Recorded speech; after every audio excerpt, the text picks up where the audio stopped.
Mtazamaji wa TBC1, karibu katika kipindi cha Ngazi ili uweze kujifunza mambo mbalimbali kuhusiana na biashara ya viungo vya chakula. Mimi ni Rose Masaka na hii ni Ngazi. Ungana nami mwanzo mpaka mwisho wa kipindi hiki.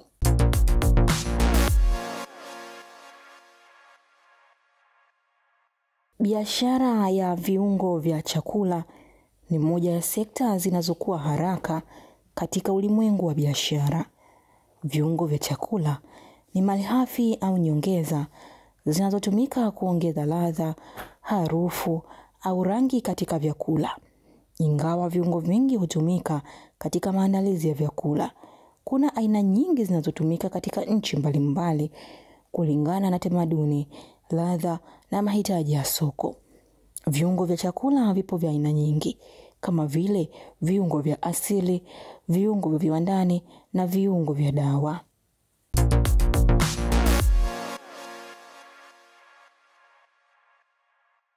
Viungo vya chakula vina umuhimu mkubwa katika mapishi na afya, kwani husaidia kuboresha ladha, harufu na muonekano wa vyakula. Mbali na kuleta ladha ya kipekee, vina faida za kiafya pia. Sharifa Kitiagwa ni mmiliki wa biashara inayojihusisha na uzalishaji na uuzaji wa viungo vya chakula asilia, akilenga kutoa bidhaa bora za kiasili kama vile mdalasini, tangawizi na pilipili. Akijivunia ubora na usafi wa bidhaa zake, Sharifa anahakikisha viungo vyake vinasaidia kuboresha ladha na afya ya wateja, huku akizingatia uendelevu wa mazingira. Najihusisha na shughuli za usindikaji, utengenezaji na uandaaji wa bidhaa za lishe. Nauza unga wa uji lishe, ninaandaa viungo vya chai, vya pilau na bidhaa za mwani. Unga wa mwani, jeli ya mwani na mwani wenyewe pia nauza. Sharifa anatueleza sababu zilizomfanya aanzishe biashara hii ya viungo vya chakula.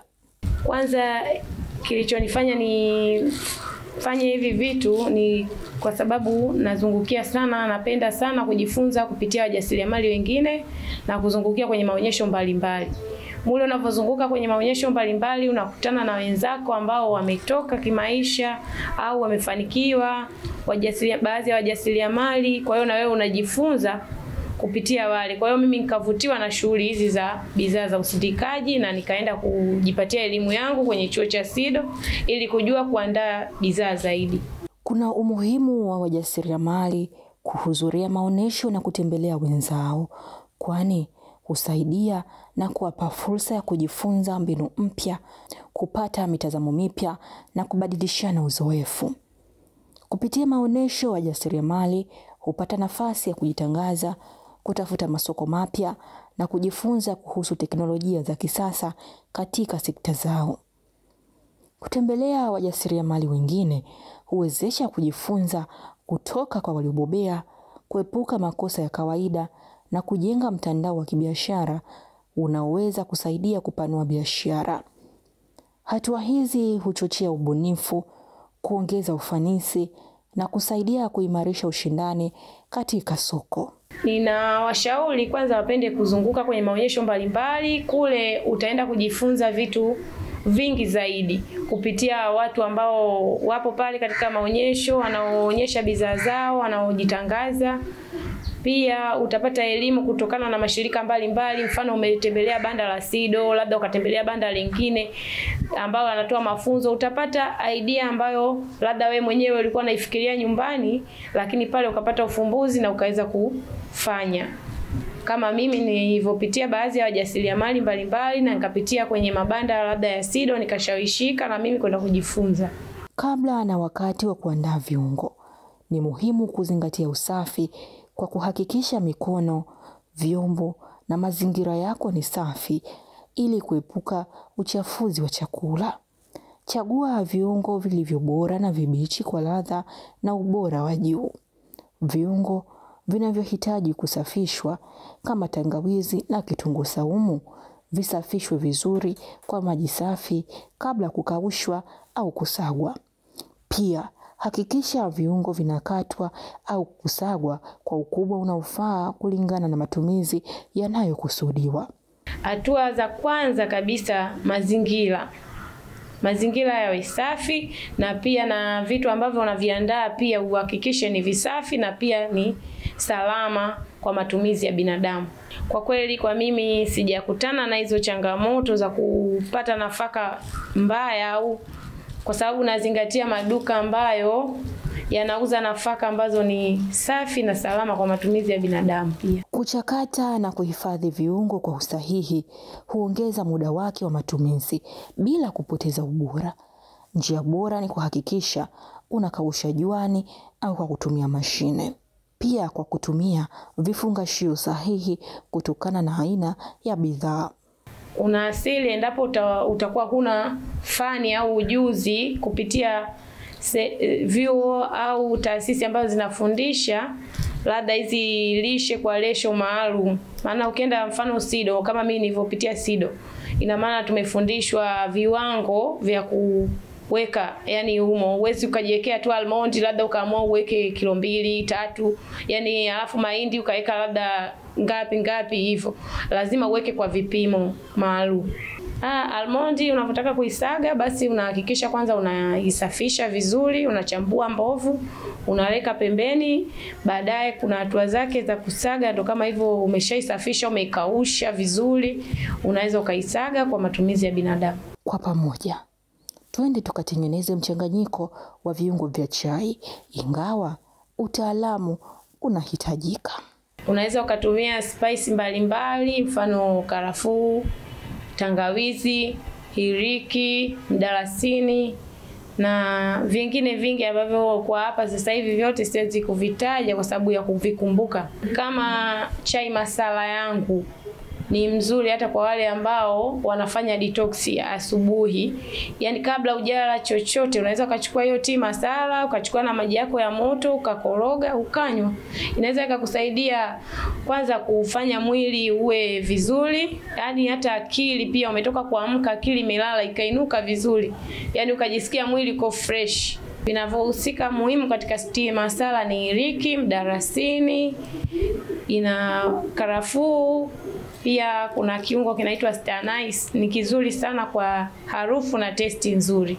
Utengenezaji wa viungo vya chakula una uhusiano mkubwa na lishe, kwani viungo huongeza ladha ya chakula bila kuhitaji matumizi mengi ya chumvi na mafuta.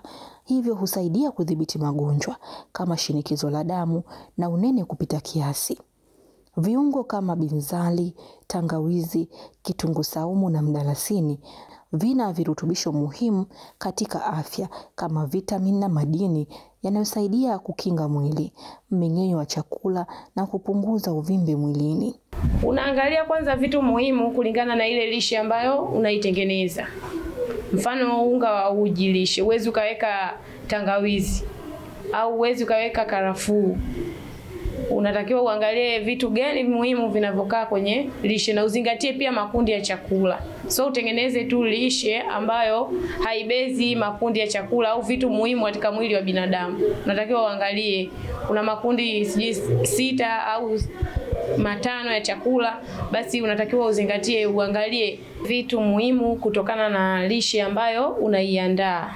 Mfano unga wa uji lishe, huwezi ukachukua tangawizi au karafuu au mdalasini ukachanganya na unga wa lishe. Ni vitu ambavyo havifanani. Kwa hiyo utazingatia kitu kile ambacho unachokiandaa na nafaka zake au mahitaji yake. Utachukua kitu kingine hivyo hivyo, utazingatia na uhitaji wa hicho kiungo au hiyo bidhaa. Lazima iwe hivyo. La pia utazingatia usafi unaotakiwa, mazingira kwa ujumla yani yawe masafi.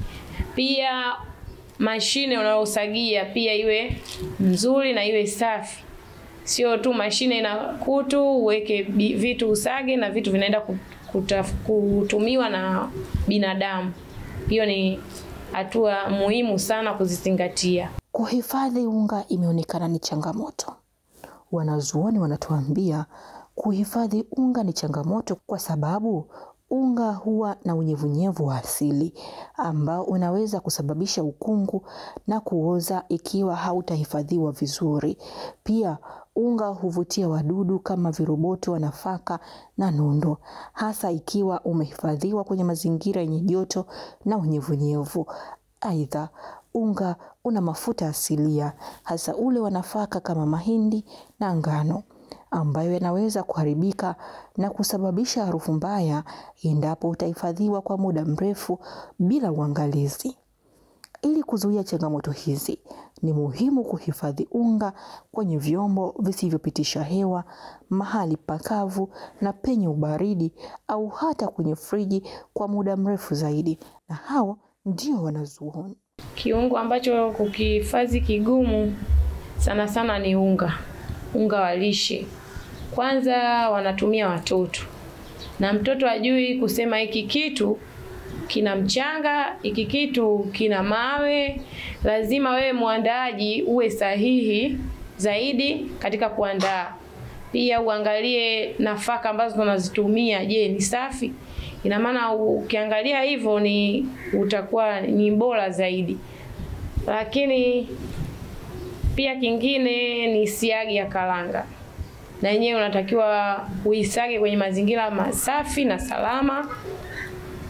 Na pia uisage kwenye iwe laini, smooth. Laini sana, kwa sababu na yenyewe haitakiwi katika matumizi iwe na vipande vya karanga. Yaani inatakiwa isagike kabisa. Na vingine vyote vinahitaji hivyo, usafi na usindikaji uliokuwa safi na salama. Usindikaji ni mchakato wa kubadilisha au kutengeneza malighafi kuwa bidhaa mbalimbali kwa kutumia njia za kiufundi, kemikali au kimwili. Hii inaweza kuwa katika sekta ya chakula, ambapo vyakula vinabadilishwa kwa kutumia mbinu kama vile kupika, kukaushwa, kusaga au kupakia ili kuongezwa thamani, kudumu zaidi au kuboresha ladha na muonekano. Usindikaji pia unaweza kutumika katika viwanda mbalimbali endapo malighafi hutengenezwa kuwa bidhaa za matumizi ya kila siku. Katika kusindika unatumia tu kama mfumo ulivyokuambia ambao wa masomo ambao umesomeshwa vizuri, basi na ukaelewa, lazima utumie huo mfumo wa kusindika hivyo. Yaani labda utaenda kusaga kwenye mashine na utakuja kupaki kwenye package ambazo zinahifadhi na chakula kikawa salama zaidi. Usindikaji wa vyakula unaweza ukaathiri mazingira endapo unasindika bidhaa zako, mara umechukua mahindi yale mabovu ukaenda ukamwaga tu ovyo, ukachukua viungo vingine, mabaki yale ya viungo au vitu ambavyo vimeharibika ukachukua ukaenda ukatupa tu mitaroni, ina maana itapelekea uchafuzi wa mazingira. Itakuwa sio sehemu sahihi ulivyofanya. Unatakiwa kama vitu ambavyo vichafu unatakiwa uviweke kwenye sehemu za kuweka uchafu. Na ikapita watu wanaodili na swala la usafi wakachukua wakaenda kutupa sehemu sahihi. Kuhifadhi mtaji kwenye biashara kunahusisha mikakati ya kudhibiti gharama, kuweka akiba ya fedha na kuwekeza katika mali za biashara zinazoongeza thamani kama vile vifaa na teknolojia bora. Pia ni muhimu kusimamia vizuri malipo na madeni. Hakikisha malipo kutoka kwa wateja yanakusanywa kwa wakati na kuepuka viwango vya juu kwa mikopo. Kukuza uhusiano mzuri na wateja na kutoa huduma bora huongeza mauzo na kuimarisha biashara. Kwa njia hizi, mtaji wa biashara unaweza kuhifadhiwa na kuendelezwa, huku biashara ikikua na kubaki imara katika soko. Ni kwa namna gani Sharifa ameweza kutunza mtaji wake na kupanda ngazi? Namshukuru Mwenyezi Mungu, na pia imenisaidia sana, kwani nilianza na mtaji mdogo kama wa shilingi 50,000, lakini sasa hivi naongelea kwenye mtaji wa milioni na sina muda mrefu. Tangu nimeanza na kama miezi 5 tu. Namshukuru Mwenyezi Mungu kwamba anaifanya kwa usahihi bidhaa yangu, na pia najua hichi kitu kitakuja kulitoa zaidi. Kwa kweli njia nazozitumia sana naweka tu akiba mimi mwenyewe. Kadri ninavyouza naangalia nimetengeneza na kuweka akiba. Kwa sababu bado sijafikia hiyo level ya kuweka akiba zangu sehemu, yani za kusema niziweke akiba kila siku naweka akiba. Ile akiba ninayoiweka naongeza kitu kingine. Mfano nilianza na unga wa lishe tu. Lakini sasa hivi nimeweza kuongeza viungo vya chai, viungo vya pilau, mwani, hata karanga ya kusaga pia. Nimeweza kuongeza. Ina maana kadri ninavyouza na faida zile nikikusanya zinaongezeka. Mwisho wa siku na imani nitakuwa na mtaji mkubwa na nitakuja kuwa yani mjasiriamali mkubwa na kuweza kuajiri watu wengine. Vijana au wadada kama mimi hivyo yani. Kisha Sharifa anatoa ushauri kwa jamii. Napenda kuwashauri waweze kutoka kwanza. Yani kile kitendo cha kukaa nyumbani bila kupata mawazo ya sehemu tofauti tofauti. Mimi kwanza nawashauri watoke majumbani kwao. Wakisikia tamasha sehemu fulani basi waende wahudhurie, watapata idea mpya, au watoke wakapeane mawazo na watu wengine. Maana kuna watu wengine ni wazuri, anakushauri kitu kizuri, fanya hivi, fanya vile. Napenda kujifunza pia. Una kidogo basi jitoe kajifunze. Umesikia kuna fani sehemu fulani inatolewa, kajifunze hiyo fani. Utakuja kupata mawazo mapya na utakuja kukaa nyumbani ukaanza kufanya kitu kipya zaidi. Je, kuna changamoto gani katika biashara? Changamoto kubwa ni mtaji. Mtaji wa vifaa na mtaji hata wa pesa, kuongeza malighafi. Hiyo ndo kazi kubwa. Unajikuta una oda nyingi lakini ule mtaji wako unakuwa haukizi mahitaji. Na pia vifaa vya kusagia. Mfano hichi kimashine ni kidogo sana. Hakiwezi ukasaga kilo 100 kwa siku moja. Uwezi. Labda umeshapata oda, labda mtu anataka, maana sasa hivi najikuta napata oda kubwa lakini unajikuta mtaji bado ni mdogo. Huwezi kuzimudu zile oda. Ina maana bado unawaambia wateja wakusubiri, labda kesho unampa mtu ahadi, kesho kutwa vitu ndo naandaa, kumbe sio unaandaa, una mtaji. Yani mtaji ndo unaotugia changamoto kubwa kwa sisi wajasiriamali. Kuna umuhimu wa mjasiriamali kujitangaza, kwani huongeza ufanisi wa biashara kwa kuvutia wateja wapya na kujenga uaminifu kwa wateja waliopo. Kujitangaza kwa njia bora kunawezesha mjasiriamali kutambulika katika soko, kuongeza uelewa kuhusu bidhaa au huduma anazotoa. Nje ya hayo, kujitangaza huleta fursa ya kushirikiana na wajasiriamali wengine kupata masoko mapya na kuongeza mauzo. Kwa hiyo kujitangaza si tu kuhusu kuongeza umaarufu, bali pia ni njia muhimu ya kuimarisha nafasi ya biashara na ukuzaji wa mtaji. Kujitangaza sana sana natumia event ya tofauti napenda kushiriki. Pia hata manispaa yangu ambayo nipo haijaniacha nyuma. Nimeenda kujisajili manispaa. Kwa hiyo kuna fursa mbalimbali zikitokea labda za maonyesho sehemu fulani, huwa anatupa kipaumbele cha kutupeleka sisi wajasiriamali wao ambao tumejisajili pale katika manispaa yao. Kwa hiyo inanisaidia sana kuhusu kujitangaza kwa mikoani. Maana kwa mimi mwenyewe kwa mtaji ambao nilokuwa nao nisingeweza kufika huko.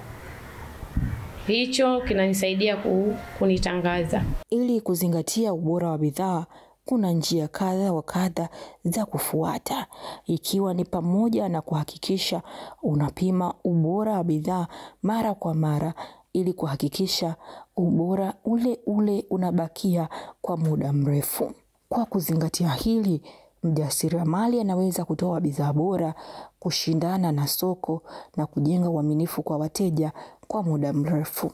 Ubora wa bidhaa nazingatia kwa usafi, salama, na pia hata watu wa barcode, QR code pia huwa anapenda kututembelea wajasiriamali wao kwa sababu wametupa barcode zao za kuzingatia ubora, basi hata kuvipitia na kuvidhibitisha hivyo vitu wanajitahidi kwa kweli. Kwa mimi nashukuru washanitembelea kama mara 2 kuangalia ubora wa bidhaa yako. Sio tumekuwekea tu QR code yetu au barcode yetu alafu unakuta bidhaa yako haikizi vigezo, tutaonekana sisi tumetoa barcode lakini haupo sawa, yani kwa hicho kitu ambacho wanakifanya. Kwa hiyo na wenyewe wanatusaidia. Hawa wanaolalamika nadhani hawajapitia kwenye vyuo hivi ambavyo vinatoa elimu ya ujasiriamali. Lakini kwa mtu ambaye akipitia kwenye chuo cha ujasiriamali, barcode ni rahisi kuipata. Tena wanashusha zile gharama ambazo anapewa mtu ambaye wa nchi kabisa. Ukipitia SIDO ni barcode unashushiwa kidogo. Unapata kwa gharama za chini. Kwa sababu ni mjasiriamali ambao umepitia kwenye vile chuo ambacho kinawawezesha wajasiriamali kujitoa. Na huu ni wito wa Sharifa kwa serikali na jamii. Wito wangu kwa serikali au kwa viongozi, yani sana sana mimi nataka nisemee, yani watuwezeshe sisi wajasiriamali kutoka au kupata mitaji, na tuweze kuwasaidia vijana wengine ambao wapo tu mitaani wanazunguka tuweze kuwaajiri. Kwa sisi ambao tumeonyesha mwanzo, basi wao wawe mbele kutusapoti zaidi. Najua kuna hiyo mikopo ya 10%, lakini hiyo mikopo ya 10% lazima uwe na kikundi. Sasa unakuta kikundi ambacho labda unahisi ukijenge, kwa mimi mtaani kwangu unavyoona, labda unakuta watu wenyewe hawajishughulishi. Utafanya kikundi pamoja na watu ambao hawajishughulishi, inakuwa ni changamoto. Ina maana uanze kuchukua mradi wako ufanye wa kikundi. Mwisho wa siku utawapa hela, ni wana kikundi utawapa pesa. Ukishapa pesa, kuna wengine ndo hawana shughuli yoyote. Ina maana ile pesa mwisho wa siku utakuja kuwa mzigo wa kuilipa wewe ambaye umeshawishi watu na kuanzisha kikundi. Kwa hiyo wito wangu kwa serikali, mimi nilikuwa napendekeza waweze kutoa mikopo ya mtu mmoja mmoja ambaye wanamuona tayari ana mfano. Waweze kumwezesha na waweze kusaidia jamii inayomzunguka, na pia waweze kutoa ajira kwa vijana wengine ambao bado hawana mawazo ya kufanya au ya kujishughulisha. Biashara ya viungo vya chakula ni sekta yenye fursa kubwa na mafanikio ikiwa tu itafanywa kwa umakini. Mtazamaji wa kipindi cha Ngazi, natumaini umejifunza mengi kutokana na kipindi hiki. Umeweza kujua kwa undani kuhusiana na biashara ya viungo vya chakula. Mimi ni Rose Masaka na hii ni Ngazi.